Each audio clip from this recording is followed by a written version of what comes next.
Silav dem baş wara îro nûçeyek taybet heye min dixwast ez bi we re parve bikim di derheqê hevdîtinên muhtemel yên dinabera Esad û Tayyip Erdogan de. Çapemeniya Tirkî îro derket dîsa îdia kir ku roja hevdîtina Tayyip Erdogan û Esad diyar biye ew ê li Moskowê hevûdû bibînin. Roja wî jî saeta wî jî diyar kiriye lêbelê di deqeya dawî de rojnameyên Lubnanî yên Ereb tiştê wisa derewan din dibêjin ev agahî derew e. Çapemeniya Dewleta Tirkiye sirf ji bo Erdogan re bingehekî çêbike ji bo civaka Tirkiye bixapîne ketiye nava hewldanekî bi vî rengî nûçeyên derew diweşîne. Rojnameyên Ereb rasterast ji hikûmeta Şamê agahî wergirtine ku tiştekî wisa tune ye di plana wan de. Ne daxwaz hatiye û ne jî wan randevûyekî bi vî rengî daye Dewleta Tirkiye bi taybetî Tayyip Erdogan. Nûçeyên ku li ser vê hatine weşandin ez dixwazim bi we re parve bikim. Hûn zanin beriya 12 salan dema buhara Ereban dest pê kir Tayyip Erdogan bi tevî kesên derdora xwe hewl dan sînorê xwe berfireh bikin, bandora xwe ya li ser Bakurê Afrikayê ya li ser welatên Ereb zêdetir. Destpêkê bi Misrê hewl dan bi rêya birayên Müslüman tesîra xwe zêdetir bikin. Lêbelê Mursî hat ser hikûm pir derbas nebû, Sîsî darbe pêkanî û ew ji ser hikûmetê anî xwarê. Bi vî awayê alîgirê Dewleta Tirkiye yek bi yek hem li Bakurê Afrikayê hem jî li welatên Ereb ket. Mesele hat ser Sûriyê, Tayyip Erdogan çeteyên ku ji Daişê mabûn, ji El Nusra bigire heta çeteyên cuda navên cuda li xwe kirin hemî jî bermayên El-Qaîde Daişê bûn. Anîn ji wan çeteyên nû berhev kirin heta li derveyê Sûriyê hikûmetek ava kirin, hikûmeteke alternatîv ji bo Sûriye. Perwerde kirin, bütçeyekî pir mezin veqetandin ji wan re, qismekî vê bütçeyê ji Ewropayê jî girtin, Ewropayê jî baweriya xwe bi wan anî. Heta di vê çarçovê de Salih Müslim weke nûnerê Rojavayê Kurdistanê dawet kirin Enqereyê pêra hevdîtin pêkanîn jê xwestin ku ew jî tevlî vê projê bibe li hember Esad şer bikin. Tabii Kurdan rêya sêyemîn hilbijart neketin dafika Dewleta Tirkiye. Îja niha ew Tayyipê ku dixwast hikûmeta Şamê hilweşîne niha hewl dide hikûmeta Şamê îxna bike li hemberî Kurdan. Li ser vê niha nûçeyekê ez dixwazim ji we re pêşkêş bikim. Rojnameyeke Lubnanî îdiayên hevdîtineke nêz ya Esad û Erdogan derewan din. Çapemeniya Dewleta Tirkiye dagirker îdia kiribû ku Tayyip Erdogan û Beşar Esad wê di meha bê de li Moskowayê bi hev re bicivin. Li hember vê îdiayê du çavkaniyên Sûriyeyî ji rojnameyê El Nehar El Erebî ya Lubnanê re axivîn îdiayên çapemeniya Tirkî derewan din. Her du çavkanî ku rêveçûna hewldanê navbênkariya vegerandina tekîliyan di navbera Enqere û Şamê de dişopînin got heta vê saetê tu pêşketineke ciddî çênebiye nûçe derew e.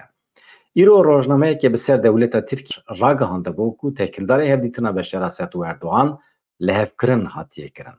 Rojnameyê anî ziman ew her du di şeşê tebaxê de meha pêşme de du hefteyê din bi beşdariya Serokya Rûsya Vladimir Putin li gel îhtimala vexwendina Serokwezîrê Iraqê Muhammed Şia Sudanî li Moskowayê bicivin. Lêbelê ev nûçe derew derket. Niha pêdiviya Tayyip Erdogan heye baweyekê lezgîn bi Esad re rûnê dora masê û civaka xwe bixapîne bibêje em bi cîranê xwe re lihev tên û bi vî şeklî em dawî li rêveberiya xweser a Rojavayê Kurdistanê tîne. Yani têkbirina destkeftên Kurdan ji bo xwe weke qezenc serkeftin dibînin. Bi vî şeklî ev nûçeya wan jî derew derket ji ber ku vê êvarê hema hemî hevalên me ên ku YouTube çê dikin, çapemeniya me a Kurdan a Tirkan gelekan behs kir ku êdî hevdîtina Erdogan û Esad pêk tê. Nûçeyekê din heye ew rast e. Heşt dewletên Yekîtî Ewropayê xwast tekîliyên bi Şamê re ji nû ve werin nirxandin. Li gorî agahiyên Rojnameya Brîtanî di raporekê xwe de ragihandibû heşt dewletên Ewropî berê civîna wezîrên karêderve yên dewletên Yekîtî Ewropayê tekîliya bi hikûmeta Şamê re ji nû ve binirxînin û tekîlî pê re çêbikin. Rojnameyê diyar kir ku wezîrên karêderve yên Avusturya, Kroasya, Qıbrîs, Komara Çek, Yunanistan, İtalya, Slovakya, Slovenya nameyekê ji bo dîplomatê mezin Yekîtî Ewropayê Josep Borrell raşandine tê de hatiye gotin ji bo Sûriyê hedefa me ew e em di siyasetê de hîn zêdetir çalak bin. Di pratikê de jî bigihêjin encamê. Ji ber vê yekê divê em di aliyê siyasî de xwe berfireh bikin, alîkariya mirovî hîn zêdetir bidin Sûriyê. Her wiha di namê de hatiye gotin ku ji sala 2017 ve êrişên Rûsyayê li dijî Ukraynayê tevgerên dewletên Ereb ji bo normalizêkirina bi rejîma Sûriye re bixware dînamîkan de guhertin pêkanîne. Li gorî namê siyaseta Yekîtiya Ewropayê ya li hember Sûriyê pêş neketiye. Ji ber vê yekê hewldarên mirovî têrê nakin ku pêşketin di siyasetê de çêbibe. Wezîran di raporê xwe de pêşniyaz kirine ku li Sûriyê nûnerekî Yekîtiya Ewropayê were erkdar kirin ku ev nûner ne tenê bikaribe tekiliyên xwe bi aliyên çalakên Sûriye re çêbike, her wiha bi dewletên din ên herêmê re jî tekiliyên xwe çêbike. Ji wê zêdetir ev nûner tekiliyên xwe balyozê hikûmeta Şamê yê li Yekîtiya Ewropayê Brukselê re jî çêbike. Wezîran di namê de di derbarê bandora cezayên Yekîtiya Ewropayê yani behsa ambargoyê dike li ser Sûriyê got ambargoyê ku Yekîtiya Ewropayê daniye ser Sûriyê bandorekî mezin li welatiyan kiriye. Ev nûçe jî bi vî şeklî niha bi vê vegirêdayê nûçeyekê din heye ew jî belkî kêfa Kurdistaniyan bîne. Amerîkaya roketên parastina esmanî derbasê Rojavayê Kurdistanê kir. Em behsa roketên avanger dikin. Yekem car roketên parastina esmanî yên avanger gihîştin Rojavayê Kurdistanê. Roketên avanger yên Amerîkî ku wekî AN-TWQ-1 tên naskirin li Rojavayê Kurdistanê li bajara Hesekê li baregehên hêzên Amerîkayê hatin bicihîkirin. Ev roket heta 443 kilometreyan dikarin biçin û balafiran dikarin pir bi rehetî bînin xwarê. Ev roket li ser wesayîtên eskerî têne bicihîkirin bi rehetî li ciyekî dikarin ji bo ciyekî din bêne birêkirin û li wê derê bêne bicihîkirin. Ev yekemîn car e ev sîstema roketan li Rojavayê Kurdistanê têşandin. Hevpeymanê serekeyê Amerîkayê li herêmê elbet hêzên Sûriya Demokratîk qesede ye. Rayedarên Amerîkî bixwe her tim vê yekêtînin ziman. Tirsa dewleta Tirkiye ew e ku ev çekên giran, ev roketên ku dikarin balafiran bînin xwarê bikevin destên Qesedê û PKK.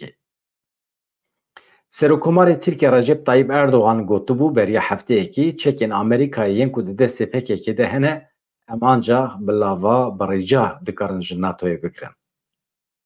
Roketa sîstema parastina esmanî avanger çi ne? Sîstema wan çawa ye? Hêza wan çi qase? Bi du gotinan em ji we re bibêjin. Sîstemeke parastina esmanî ya Amerîkayê li dijî balafiran hatine çêkirin. Heta 443 kilometreyan dikare biçe.